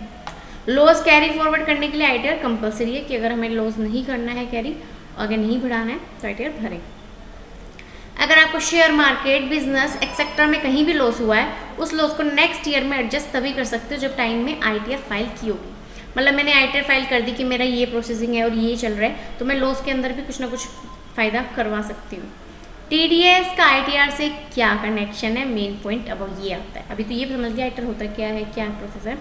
अब आता है TDS का ITR से क्या कनेक्शन है। मेनली ITR और TDS एक दूसरे से डायरेक्टली कनेक्टेड है, ये आप सबको पता है कि दोनों एक दूसरे से डायरेक्टली कनेक्टेड है। TDS कट होता है, क्रेडिट आपके पैन पर चला जाता है। ये क्रेडिट फॉर्म 26 AS और AIS में दिखाई देता है।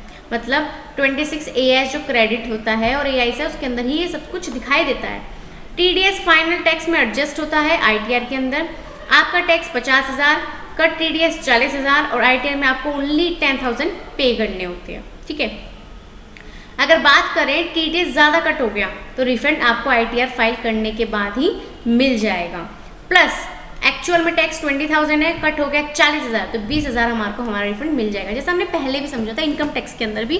अगर आप सारी चीज़ें एक डिटेल में समझ रहे हैं तो ये भी समझ आ ही गया होगा कि सिर्फ ITR में ही नहीं, सब जगह आपको रिफंड मिलेगा इफ़ यू आर प्रोसेसिंग। मतलब आपकी सारी चीज़ें इन डिटेल जा रही है और अच्छे से जा रही है, विद डॉक्यूमेंट जा रही है, तो सब कुछ ईजिली हो जाएगा।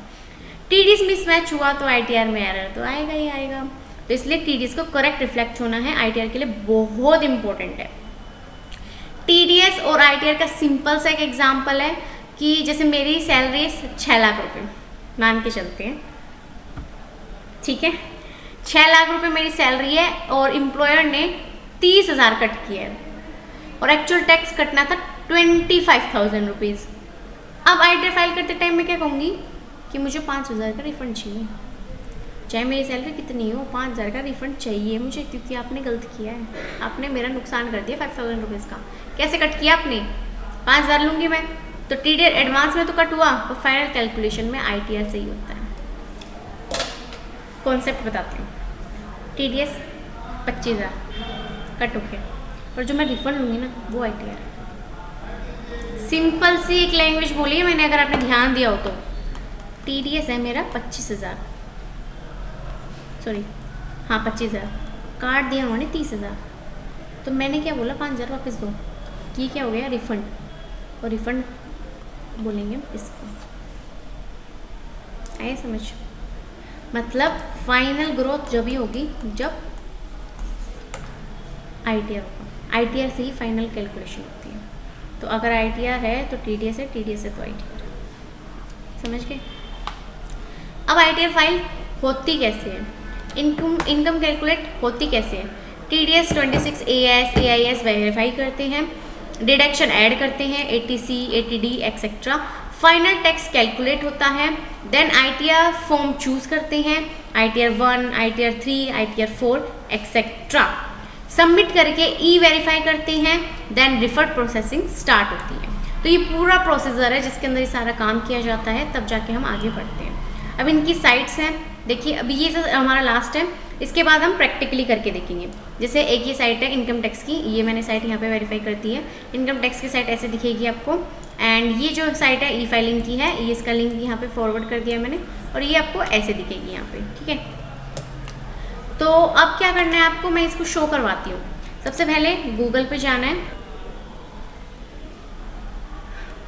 देखो सबसे पहले आपको गूगल पे जाना है। गूगल पे जाने के बाद सबसे पहले मैंने इनकम टैक्स डिपार्टमेंट लिख लीजिए तो साइट ओपन हो जाएगी। देखिए पूरा का पूरा प्रोसीजर चल रहा है, इसमें पिक्चर्स भी आ रही हैं, होम है, वाटर से टैक्स पेयर चार्टर क्या है, रिपोर्ट्स क्या है, सब दिखेगा। टैक्स के लॉज और रूल्स आपको, न्यू बजट बिल्स 2025 देखो, जैसे ये है income tax bill new, click करो income tax new bill, navigator, मतलब एक अपडेटेड चीज़ें आपको यहाँ पे मिलने वाली है, आप आराम से देख सकते हैं। ये देखिए आप, ये है न्यू बिल, देखिए दिख रहा है आप सबको, पूरा का पूरा दिया हुआ है, डेफिनेशन, ड्राफ्ट्स, इनकम, मतलब एक एक चीज़। अब आपको इनको डिटेल में देखना होगा ना, तो क्या करना है, इनकम टैक्स की साइट्स पे आना है, ठीक है, और वहाँ जा कर के आप देख सकते हो, सॉरी हाँ, इनकम टैक्स के डिपार्टमेंट में आइए, यहाँ से टैक्स लॉ देख लीजिए, रूल्स देख लीजिए, इन्फॉर्मेशन देख लीजिए, सर्विसेज देख लीजिए, पैन की सर्विसेज देख सकते हैं, टैन का यूज़ होता है TDS में, टैन का देख सकते हैं, TDS डायरेक्टेड एट सोर्स देख सकते हैं, चालान देख सकते हैं, टैक्स पेमेंट देख सकते हैं, लोग के TRP देख सकते हैं, मतलब सब कुछ देख सकते हैं, एक एक चीज़ देख सकते हैं। इनकम टैक्स डिपार्टमेंट की अलग साइट है, TDS की अलग साइट है, GST की अलग साइट है, सबकी अलग अलग है। इनको एक बार चेक तो कीजिए, एक एक चीज़ इतनी डिटेल में सब कुछ आपको मेंशन करके मिलेंगे। टैक्स सर्विसेज है, क्लिक करो, टैक्स सर्विसेज शो हो जाएंगी। ये देखिए, ये टैक्स सर्विसेज हमें शो हो रही है।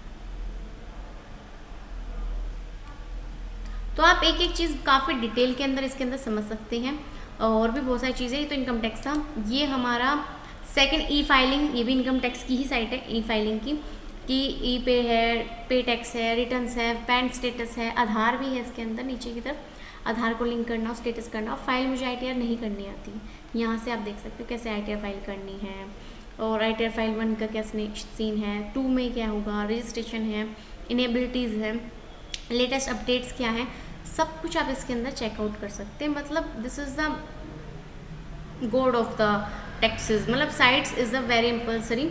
यहाँ पे देखिए सैलरीड एम्प्लॉयज़ की है, बिजनेस प्रोफेशंस की है, सीनियर सुपर सीनियर सिटीजन्स की है, रेजिडेंट्स की है, यहाँ पे टैक्स लैब्स हैं।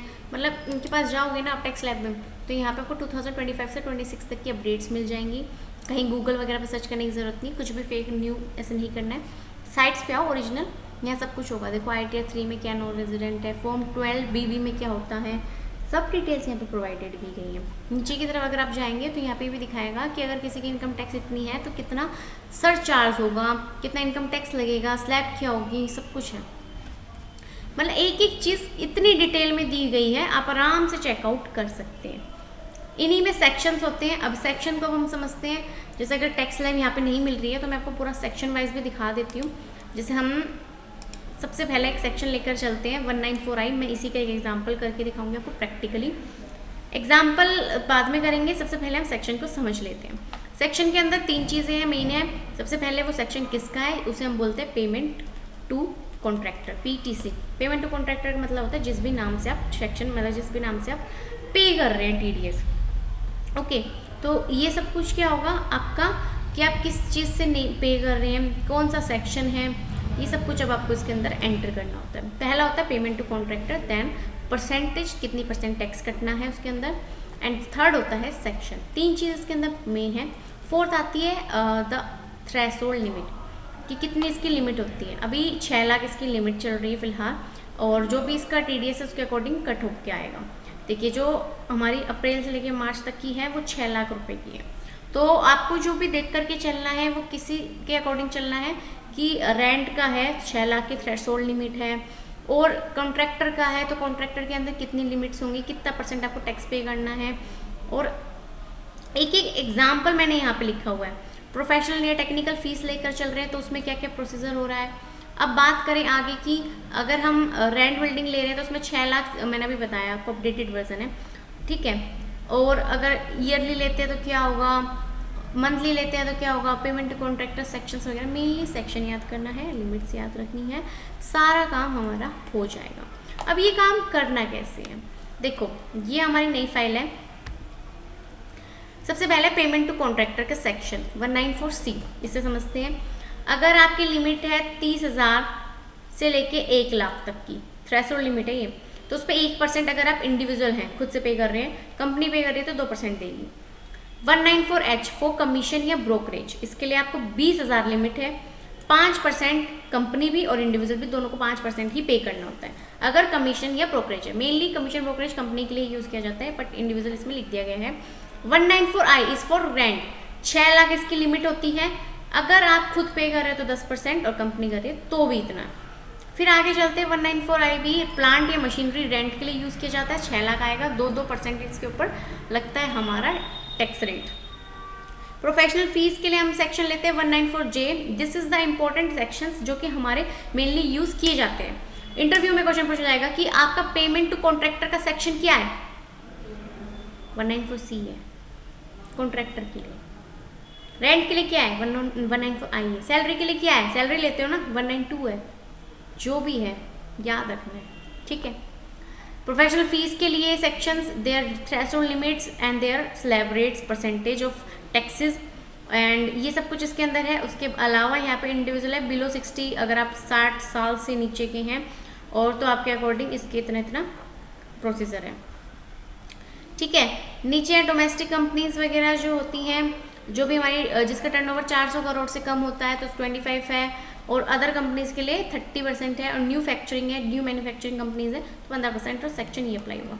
तो पूरा एक प्रोसीजर है, पूरा सिंपल सा स्लैबरिंग है और इस ईजी फॉर्मेट में हम काम कर सकते हैं। अब हम करते हैं प्रैक्टिकल में वर्क, विच इज़ प्रैक्टिकली हम टैली के अंदर कैसे करेंगे। तो टैली में जब आप प्रैक्टिकल काम करने जाओगे ना, तो फर्स्ट जो आपका स्टेप होगा वो होगा इनेबल। क्या होगा फर्स्ट प्रोसेस? इनेबल करवाना। तो अभी आपको क्या करना है? इनेबल करना है। सबसे पहले अपने टीटीएस को इनेबल करना है। देखो, सबसे पहले टैली प्राइम में जाना है। इनेबल करवाने का जो प्रोसेस है वो पूरा समझा देती हूँ। इनेबल के बाद जो हमारे पास नेक्स्ट ऑप्शन आएगा वो लेज़र क्रिएशन है, और लेज़र क्रिएशन के बाद जो हमारे पास नेक्स्ट ऑप्शन आएगा वो एंट्री रिकॉर्ड है, ठीक है। तो सबसे पहले अब हम यहाँ पे इनेबल करवाएंगे। आपको स्क्रीन विजिबल है। सबसे पहले यहाँ पे F11 की प्रेस करनी है। F11 की प्रेस करने के बाद आपको यहाँ पे थर्ड ऑप्शन मिलेगा, enable text detected at source TDS। इसको येस करना है, ठीक है। क्या क्या कॉन्फ़िगर किया है हमने? सबसे पहले हमने इनेबल करवाया ऑप्शन इनेबल, F11 की प्रेस करके हमने ऑप्शन को येस कर दिया है। जैसे आप इनेबल करते हो कॉन्फ़िगरेशन में येस कर देते हो। अब ज़्यादा कुछ नहीं करना है, रजिस्ट्रेशन नंबर मेंशन करना होगा, देन TAN 10 नंबर मेंशन करना होगा, एंड इसके अलावा आप एक दो चीज़ें और मेंशन कर सकते हो, ठीक है। अब आपको क्या करना है? सबसे पहले टैली प्राइम में जाना है, इस ऑप्शन को येस कर देना है। मान के चलें पहले से आपको येस मिलता भी है तो भी आपको एंटर ज़रूर करना है। देखिए, TAN रजिस्ट्रेशन नंबर। अब TAN क्या होता है वो समझते हैं। Tax deduction and collection account number. Tax deduction and collection account, एक सेकेंड, नंबर। ये क्या होता है हमारा? TAN। दो चीज़ें इसके अंदर। सबसे पहले जो आएगा वो 12 डिजिट्स नंबर होता है, 12 डिजिट्स के अंदर आएगा। एंड सेकंड चीज़ हमारे पास आती है 10 डिजिट्स की। मतलब जो 10 नंबर है वो सच में 10 डिजिट्स का ही आता है, बट इसके अंदर एक डिफरेंस है। पैन और 10 दोनों ही 10 डिजिट्स के आते हैं, पर मेनली जो रीज़न है ना, दोनों के बीच का जो डिफरेंस है वो भी मैं आपको क्लियर करने वाली हूँ। तो यहाँ पे आपको कोई भी 12 डिजिट्स नंबर डालना है, अल्फ़ाबेटिक न्यूमेरिक दोनों होने चाहिए। वो जब अगर आप रजिस्टर करेंगे तो आपको नंबर मिल जाएगा। मैं इसके अंदर मेंशन कर रही हूँ, देखिए 1 2 3 4 5 6 7 8 9 10 11। अगर मैंने 11 नंबर नहीं मेंशन किए, 1 2 3 4 5 6 7 8 9 10 11, ठीक है। अब मैं अगर इसमें बैक जा रही हूँ, नो कर दिया, एक्सेप्ट कर दिया, फिर से मैंने F11 की प्रेस की है और इस ऑप्शन को मैंने अब यस किया, ठीक है। अब देखो मैंने यहाँ पे ये ABCD डाल दी है। चूँकि मैं पहले से वैल्यूज़ एंटर कर चुकी हूँ तो इस वजह से वो मुझे वार्निंग प्रोवाइड नहीं कर रहा है।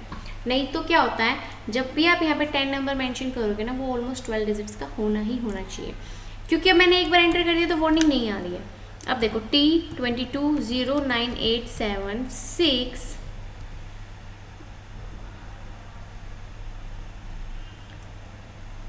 T22098766 DAC, मैंने 12 डिजिट्स मेंशन कर दिए इसके अंदर। नीचे आया है 10 नंबर, ठीक है। तो अब 10 नंबर मेंशन कर दीजिए, क्योंकि अगर आप वार्निंग आपके पास नहीं आती है और फिर आप 10 नंबर या कुछ भी डाल देते हैं, फिर एक्सेप्ट कर सकते हैं। जैसे मैंने यहाँ पे ऐसे कुछ भी मेंशन किया, देखो वार्निंग हमारे पास आ चुकी है कि 4 अल्फ़ा 5 न्यूमेरिक एंड 1 अल्फ़ा होता है। बट अब मैंने एंटर करवा दिया, अब वार्निंग नहीं आएगी, अभी एक्सेप्ट कर लेगा उस कॉन्फ़िगरेशन को। तो अब आपको समझ आया होगा कि मैं ऊपर वाली चीज़ के लिए क्या कह रही थी कि 12 की जगह मैंने 11 नंबर मेंशन किया, फिर भी वो एंटर हो रहा था क्योंकि वहाँ पे वार्निंग पहले आ चुकी थी। अब मैंने जैसे एंटर किया तो उसको वो एक्सेप्ट कर चुका है। अब देखो यहाँ पे चाहे मैं कुछ भी करूँ, जैसे मैंने यहाँ पे फिर से किया ZACD, एंटर किया, नहीं आई वार्निंग। अब अगर मैंने इसमें सही किया, नहीं आई वार्निंग। अब मैंने इसके अंदर गलत किया, वार्निंग आएगी, बट मैं एंटर कर दूँगी तो नॉट वार्निंग हो जाएगी। तो इस चीज़ का आपको ध्यान रखना है कि वो आपको वार्निंग ज़रूर देगा, बट अगर आप एंटर करेंगे तो यहाँ पे एक्सेप्ट हो जाएगा। 10 नंबर में भी आपको टोटल 10 डिजिट्स डालनी है, पर इस चीज़ का ध्यान रखना है अल्फ़ाबेटिक 4 होते हैं, न्यूमेरिक 5 होते हैं और एक अल्फ़ा आता है, ठीक है। अब कोई वार्निंग नहीं है, इसका मतलब हमने करेक्ट किया। तो पैन और 10 नंबर में क्या डिफरेंस है? जो पैन नंबर है हमारा वो भी 10 का होता है, बट उसके अंदर पहले 5 अल्फ़ाज आते हैं, देन 4 न्यूमेरिक्स आते हैं एंड देन 1 अल्फ़ा आता है, ठीक है। 5 पहले अल्फ़ाज आते हैं, 4 न्यूमेरिक एंड लास्ट में 1 अल्फ़ा होता है, ये होता है पैन नंबर। और 10 क्या कहता है कि टोटल 10 ही होते हैं, वो भी 4 अल्फ़ाज होते हैं, 5 न्यूमेरिक होते हैं एंड एक लास्ट में उसमें क्या आ जाता है अल्फ़ा। तो इस तरीके से 10 नंबर बनता है। तो दोनों में सिर्फ इतना ही डिफरेंस है कि 4 और 5 मतलब क्या 4 डिजिट्स आएंगी, या 4 अल्फ़ाबेटिक आएगा या 5 न्यूमेरिक आएगा, इतना सा ही डिफरेंस है और सब बेस्ट है और इसके अंदर कोई चेंजमेंट नहीं है। ये मेंशन करने के बाद अब आप यहाँ से सिलेक्ट करेंगे कि आप कंपनी या इंडिविजुअल, डिडक्टर टाइप सेलेक्ट करेंगे कि कंपनी की तरफ से कर रहे हैं या खुद से कर रहे हैं। तो मैंने इंडिविजुअल HUF ले लिया। अब आप ब्रांच वगैरह डालना चाहें तो डाल सकते हैं। इतनी सी चीज़ें करने के बाद इसको एक्सेप्ट कर दीजिए। कंट्रोल A से मैंने इस पूरी कॉन्फ़िगरेशन को एक्सेप्ट कर दिया है। इतना सा प्रोसेसिंग है। इतना करने के बाद आपको नेक्स्ट क्या करना है, अब लेज़र्स क्रिएट करने हैं। लेज़र क्रिएशन करने से पहले मैं आपको कुछ चीज़ें बता देती हूँ। जैसे हम लेज़र क्रिएट करेंगे ना, उसके अंदर आपको कितने लेज़र्स क्रिएट करने हैं वो भी आप जान लीजिए। इसके अंदर मेनली हमें 3 लेज़र्स क्रिएट करने हैं। अभी तक हमने क्या समझ लिया है कि किस तरीके से इनेबल करवाना है TDS को, क्या क्या कॉन्फ़िगरेशन को मेंशन करना है। जो पॉइंट्स थे लाइक 10 नंबर, रजिस्ट्रेशन नंबर, ये सब कुछ भी आपने उसके अंदर मेंशन इजीली कर दिया है। रजिस्ट्रेशन हो गया, 10 नंबर हो गया, ये सब कुछ आपने वहाँ पे मेंशन कर दिया है। अब जो 3 लेज़र हैं वो कौन से हैं और किस किस के लेज़र आपको क्रिएट करने हैं वो मैं आपको बता देती हूँ। सबसे पहला जो लेज़र क्रिएट किया जाएगा वो किया जाएगा कि आप किस चीज़ का टैक्स पे कर रहे हो। लाइक मैं रेंट का पे कर रही हूँ तो मैं पहला जो लेज़र बनाऊँगी वो रेंट का बना दूँगी। दूसरा, जो पार्टी पे कर रही है उसका नाम, जैसे मान के चलें यहाँ पे तो हमारे पास नाम मेंशन नहीं है, हम एक एग्जांपल से लेकर के चलते हैं अपने अकॉर्डिंग। मैंने ले लिया आकाश राठौर का, ठीक है, ये नाम मैंने लिया है। एंड थर्ड आपको जो लेज़र क्रिएट करना है वो मेनली TDS का होगा। थर्ड में आपको TDS ही दिखाना है और नेचर ऑफ पेमेंट वो क्या होता है और किस तरीके से क्रिएट करोगे वो सब कुछ इनके अंदर ही प्रोसीजर आ जाएगा। NOP नेचर ऑफ पेमेंट, ठीक है। तो पहले रेंट का लेज़र क्रिएट करते हैं। क्रिएट के ऑप्शन में जाना है, यहाँ पे लेज़र का ऑप्शन मिल जाएगा, लेज़र पे क्लिक करें और यहाँ पे रेंट क्लिक करें। रेंट क्रिएट करने के लिए अब आप पे कर रहे हैं तो एक्सपेंसेस में डाल दीजिए, इनडायरेक्ट एक्सपेंस हो गया और यहाँ पे आप एंटर करेंगे, आपके पास यहीं पे ऑप्शन आ जाएगा इस TDS एप्लीकेबल। देखो TDS एप्लीकेबल है या नहीं यहीं पे आपसे पूछा जा रहा है, तो आपको क्या करना है, एप्लीकेबल के लिए A प्रेस कर दो। तो काफ़ी सारे ऑप्शन आपके पास यहाँ पे विजिबल हो चुके हैं। यहाँ से मैंने एप्लीकेबल ऑप्शन सेलेक्ट कर लिया। उसके बाद यहाँ पे आ गया नेचर ऑफ पेमेंट, जिसकी मैंने अभी अभी बात की थी। नेचर ऑफ पेमेंट के लिए आपको क्रिएट के ऑप्शन पे जाना है और यहाँ पे वो नेचर ऑफ पेमेंट क्रिएट करना है। देखो रेंट की अगर हम बात करें तो एक तरीके से लैंड पर है, बिल्डिंग्स पे है, तो जो रेंट वगैरह के लिए यूज़ किया जाता है वो लैंड एंड बिल्डिंग का नेम यूज़ किया जाता है। बट स्पेसिफाई आप अपने अकॉर्डिंग इसके अंदर मेंशन नहीं कर सकते हो कि हाँ भाई रेंट है तो मैं ये लिख दूंगा या वो लिख दूंगी, ऐसा कुछ नहीं होता है। यहाँ पे मैंने रेंट इसलिए लिख दिया है कि पहचान रहे कि रेंट का है और मेनली लिखते भी हैं, और rent on land and building कर देते हैं, ठीक है। उसके बाद आता है सेक्शन। सेक्शन है इसका 194I, कैपिटल स्मॉल आप मेंशन कर सकते हैं। Payment code and remittance code, जो भी हमारा पेमेंट कोड होगा वो जो लास्ट 3 डिजिट्स हैं इसकी सेक्शन की वही आ जाती हैं। रेमिटेंस कोड प्रोवाइड किया जाता है, लाइक डिजिट्स में आता है कि 200 हो गया या फिर जो भी हो गया वो अकॉर्डिंग टू द मैन्युफैक्चर बताया जाता है कि किस तरीके से क्या कोड आने वाला है। उसके बाद आता है कि जो आप रेट मतलब जो टैक्स पे करने वाले हैं वो किसके अकॉर्डिंग है, विद पैन या विदाउट पैन, इंडिविजुअल करने वाले हैं। तो मान के चलें यहाँ पे मैंने लिख दिया है 10% और नीचे ऑटोमेटिकली वो 10% पिक कर लेगा। आप चाहें तो थ्रेशोल्ड लिमिट डाल सकते हैं, जैसे कि अभी के लिए मान के चलें महीने में 50,000 और ईयर में 6 लाख रुपए तक की एग्जम्पशन लिमिट है। और आपकी कितनी लिमिट है, आप कितना पे करते हो, 2-2.5 से ज़्यादा है, जो भी है वो मेंशन कर सकते हो। नहीं करना चाहते हो एक्सेप्ट कर दो उसको। तो मेनली 3 चीज़ें मेंशन करनी है, विच इज़ कितना परसेंट है, सेक्शन एंड नेम। तीनों चीज़ मेंशन करने के बाद इसको हम एक्सेप्ट कर देंगे। हमारा फर्स्ट लेजर क्रिएट हो चुका है रेंट का, पहला बिल्कुल अच्छे से क्रिएट हो चुका है। उसके बाद इसको आपको एक्सेप्ट करना है। First is done. Second party का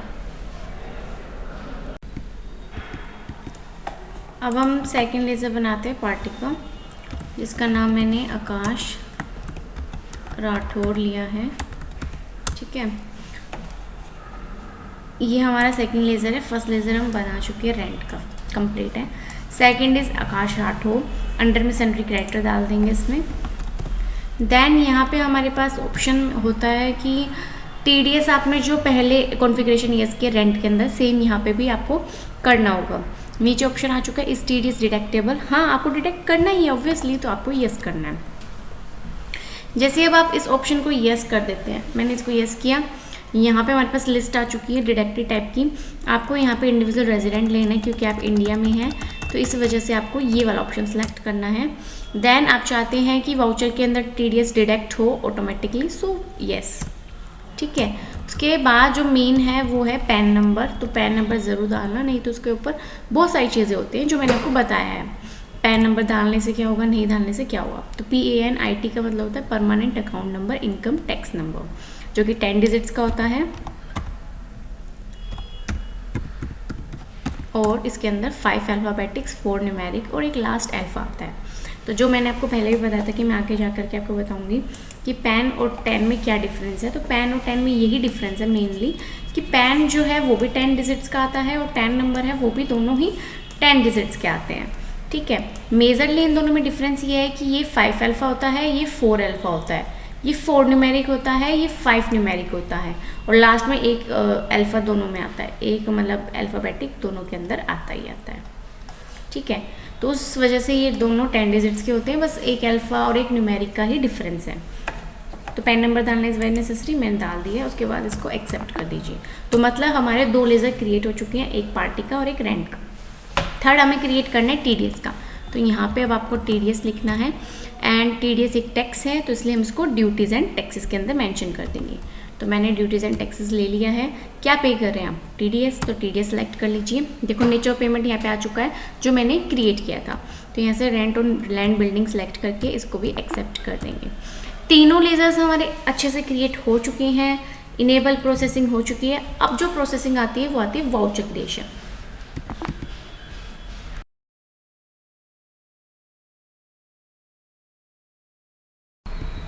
वाउचर क्रिएशन करना है। अब जो हमारा थर्ड स्टेप है वो है वाउचर्स।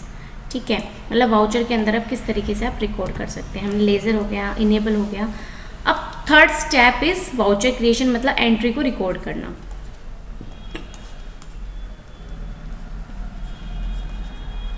अब एंट्री को रिकॉर्ड करेंगे हम।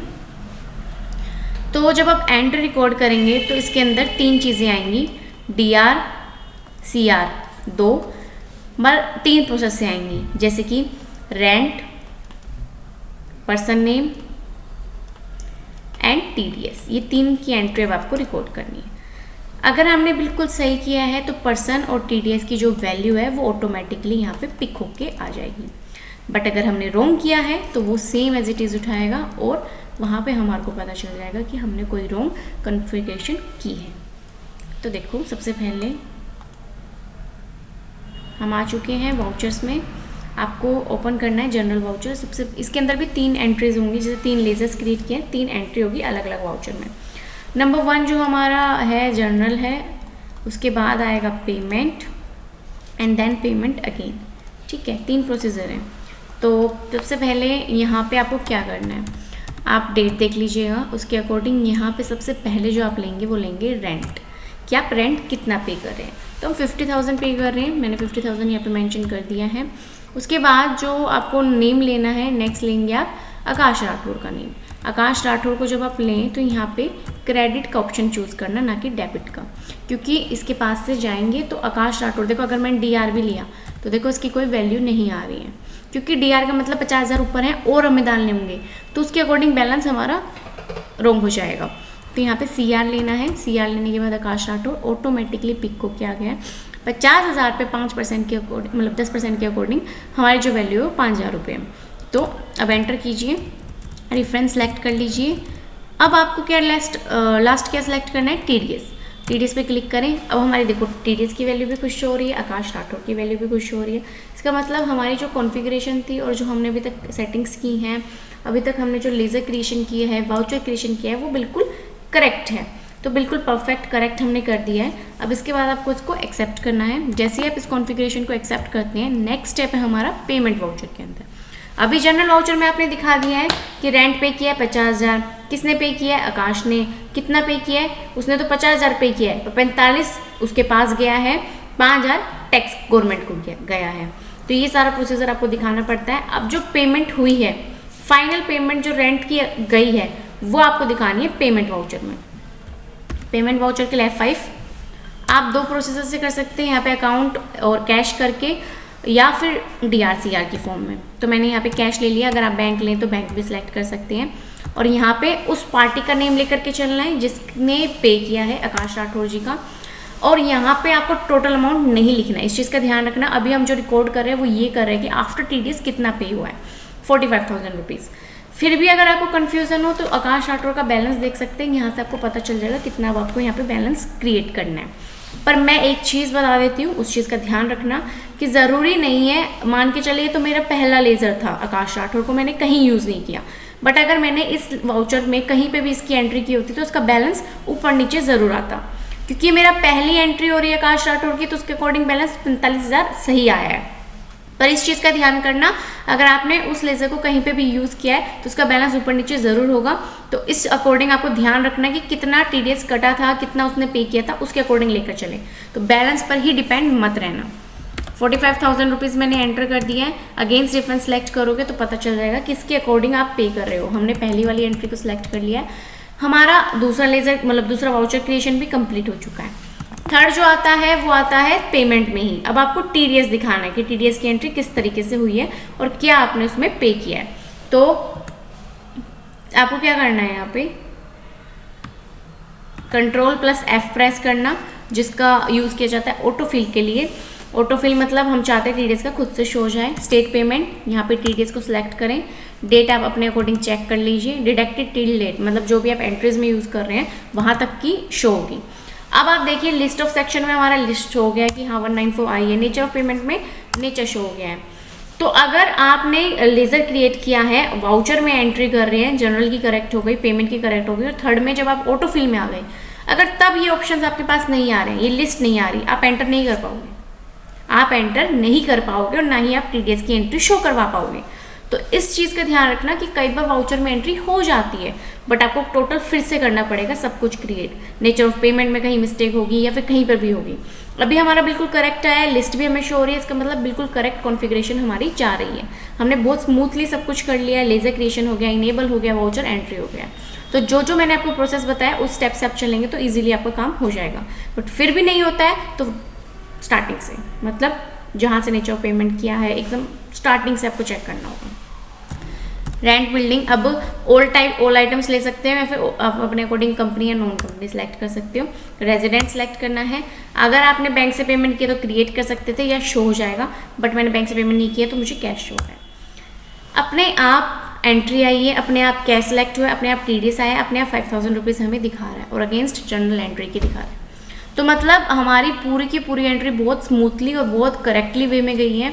एकदम अच्छे से एक स्टेप मैंने आपको समझाया है। फिर भी अगर आपको कोई भी क्वेरी होती है तो आप कमेंट में ज़रूर मेंशन कीजिएगा, आपको मैं सॉल्यूशन ज़रूर प्रोवाइड करूँगी या मैं शॉर्ट आपको क्रिएट करके ज़रूर बताऊँगी। बट मैंने अपनी तरफ से पूरी कोशिश की है आपको अच्छे से समझाने की, किस तरीके से इनेबल करवाना है, लेज़र क्रिएट करना है, वाउचर एंट्री करनी है। वाउचर के तीनों प्रोसेसिंग बताए हैं, पहला जर्नल, फिर पेमेंट और फिर पेमेंट। तो ये आपको बिल्कुल क्लियर हो चुका है कि किस तरीके से पे करना था। अब जो रिसीवर है हम उसका और प्रोसेसर समझेंगे कि अगर जिसको भी रिसीव हो रहा है वो किस तरीके से रिकॉर्ड करेगा। तो ये तो पेमेंट तक का था, इसको एक्सेप्ट कर दीजिए। अब नेक्स्ट जो स्टेप है वो रिसिप्ट के लिए है। तो उसके लिए आपको क्या करना है,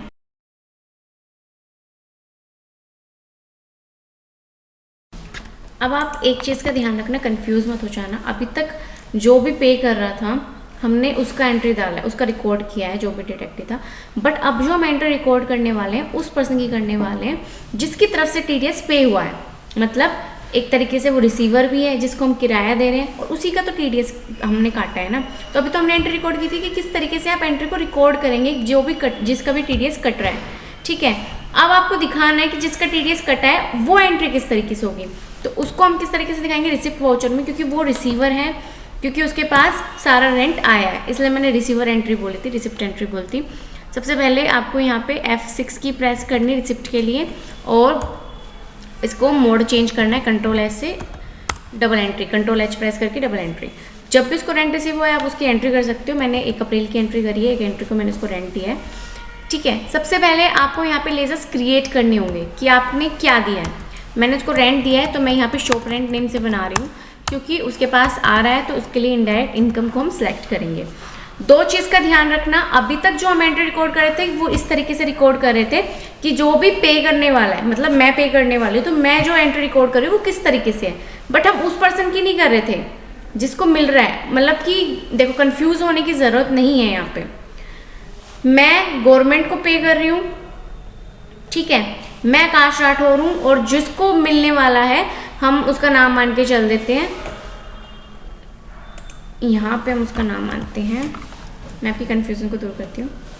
सबसे पहले आकाश राठौर इज द रेंटर, मतलब जो रेंट पे करने वाला है, रेंट पेयर। दूसरा नाम हम लेकर चलते हैं विकास शर्मा, जो रिसीवर है जिसको सब कुछ मिलेगा। अब देखो मैंने आकाश राठौर ने क्या किया, डायरेक्टली विकास शर्मा को 50,000 रुपये पे किए। अब वो 50,000 रुपये टीडीएस कटा, जो भी कटा वो सब कुछ विकास शर्मा ने अपने अकॉर्डिंग करना चाहा। तो आकाश राठौर तो पेयर है, जो भी पे करने वाला व्यक्ति है वो है कि उसने रेंट दिया है और अपने अकॉर्डिंग उसने अपनी एंट्री रिकॉर्ड करी है कि जो मैं पे कर रहा हूँ उसका किस तरीके से मैंने रेंट पे किया है, किस तरीके से मैंने उसका टीडीएस दिया है। ये तो आकाश राठौर की एंट्री थी। बट जो रिसीवर है, जो रेंट सच में ले रहा है और जिसके थ्रू टीडीएस जा रहा है वो विकास शर्मा है। इसने अपनी कहानी बताई है, पेयर ने, उसने पे नहीं किया टीडीएस। पेयर पे करेगा कौन, विकास शर्मा, वो डायरेक्ट पे कर देगा। उसको 50,000 रुपये मिलेंगे रेंट के और उसमें से 5,000 रुपये वो टीडीएस के दे देगा। बट आकाश राठौर ने जो रुपए दिए हैं वो उसने अपने अकॉर्डिंग एंट्री रिकॉर्ड करी है कि मैं अगर रुपए किसी को दे रहा हूँ तो मैं जो उसने रुपए मैंने दिए हैं उसमें टीडीएस इतना काटा है और इतना रुपए मैंने उसको पर्सनली दिए हैं। तो इस चीज़ में कंफ्यूजन दूर रखना। विकास शर्मा जो भी है, इसलिए मैंने रिसीवर का नाम लिया, एक इजी फॉर्म में समझ सकते हो। Vikas Sharma is the receiver, Akash Rathore is the payer. अब आप कहेंगे आकाश राठौर पेयर है तो विकास शर्मा रिसीवर है, तो विकास शर्मा क्यों रिसीव कर रहा है, क्यों टीडीएस पे कर रहा है? क्योंकि आकाश ने अपने अकॉर्डिंग एंट्री रिकॉर्ड की है। देखो तुम चिप्स लेकर आए हो, तुम भी तो लिखोगे ना मैं 10 रुपये का चिप्स लेकर आया, लिखोगे क्या, लिखोगे कि मैंने 10 रुपये का चिप्स लिया। मैंने 10 रुपये का चिप्स लिया और 5 रुपये की चीज़ मैंने XYZ को दी, 15 रुपये हो गई ना, 15 रुपये का हिसाब लिखा। एक एग्जाम्पल लेके चल रहे हैं।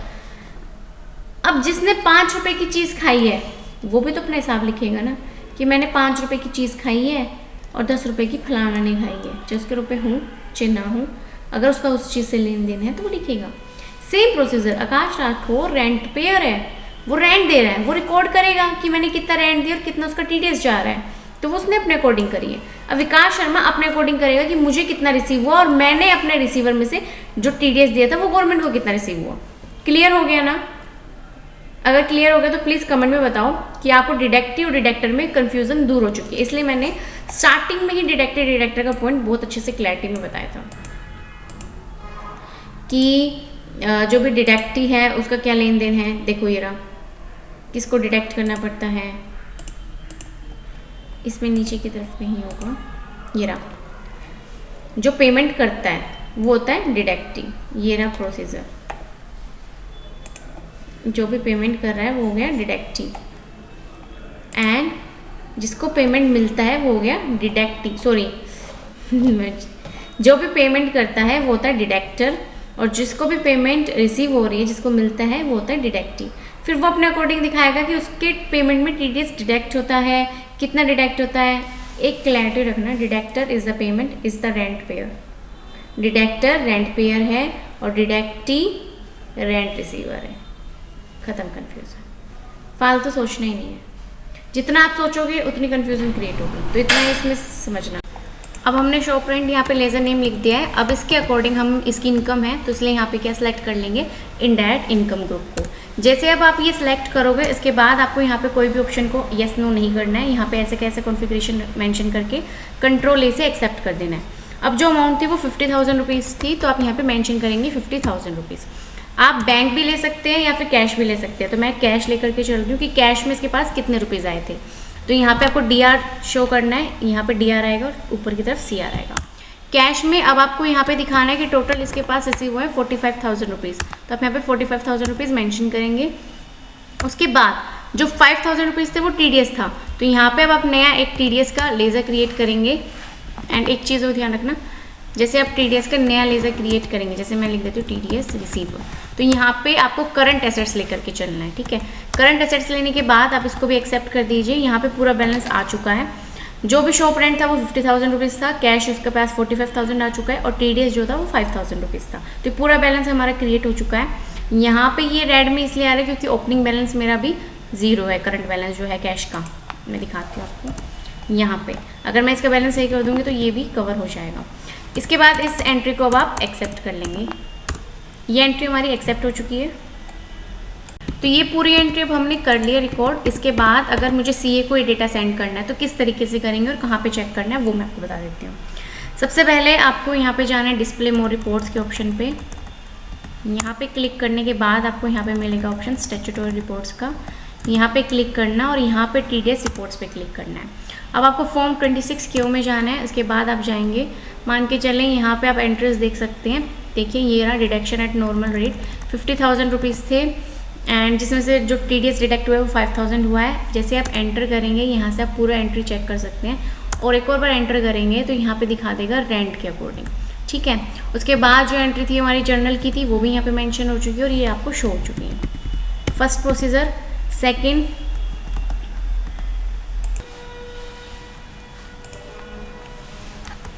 यहाँ पे आप पेमेंट में चेक कर सकते हैं। आकाश राठौर की जो पेमेंट थी उसने क्या किया था, पूरा पेमेंट के अकॉर्डिंग भी मिलेगा आपको और ये रिसिप्ट की एंट्रीज मिल जाएगी।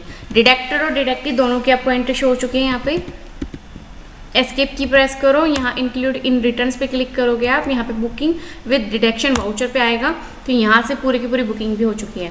तो आप पूरी एंट्री इस तरीके से देख सकते हैं और यहीं से डेटा शेयर कर सकते हैं CA के पास, ठीक है। प्लस इसके अंदर आप पूरा प्रोसीजर चेक करने के बाद एस्केप की प्रेस करेंगे। पूरा का पूरा यही प्रोसीजर था, यही पूरी TDS थी जिसके अंदर मैंने आपको बताया कि किस तरीके से डेटा सेंड कर सकते हैं, किस तरीके से क्या पैन का यूज़ है, कि कैसे हम ITR का यूज़ करेंगे, इनकम टैक्स का क्या यूज़ है, TDS क्या होता है, डिडक्टर डिडक्टी सब बताया। अब मैं आपके साथ एक और चीज़ शेयर करती हूँ। ये साइट है TDS के लिए, TDS रेट की, जहाँ पे आप इजीली सेक्शन देख सकते हैं। जैसे सेक्शन 192 है, इस पर क्लिक करेंगे। यहाँ पे वैसे इसका पूरा का पूरा प्रोसीजर है कि कितना % टैक्स कटेगा, 10%, और इसके पूरे यहाँ पे इन्फॉर्मेशन मेंशन की गई है कि किस चीज़ का टैक्स है, कितना लगेगा। जैसे रेंट का है तो उस पर अगर प्लांट और मशीनरी का है और अगर वो लैंड का है तो कितना होगा, ठीक है। उसके बाद सेकंड हमारे पास है TDS ट्रेसेस की साइट, ये रही। उसके बाद यहाँ पे आप डिडक्टर की इन्फॉर्मेशन देखना चाहें तो यहाँ से देख सकते हैं, लॉगिन ID कर सकते हैं, पूरा का पूरा प्रोसीजर यहाँ पे आ जाएगा। यहाँ से आप रिटर्न फाइलिंग भी देख सकते हैं, रिटर्न फाइलिंग भर भी सकते हैं। TDS की हो गई है, इनकम टैक्स की हो गई, मैं सारी वेबसाइट्स आपको ओपन करके भी दिखाई है। अब अगर आपको कोई भी साइट का लिंक चाहिए या फिर कोई भी आपको मेंशन करना है, कमेंट में PDF चाहिए तो कमेंट में ज़रूर बता दीजिएगा, आपको लिंक प्रोवाइड कर दिया जाएगा। या फिर आप चाहते हैं लाइव कोर्स में एनरोल करना तो उसके लिए भी आप दिए गए नंबर पर कॉन्टैक्ट भी कर सकते हैं या डिस्क्रिप्शन में सारी इन्फॉर्मेशन आपको मिल जाएगी, ठीक है। तो यही थी हमारी आज की वीडियो। अगर वीडियो पसंद आई तो लाइक, शेयर एंड सब्सक्राइब करना ना भूलें।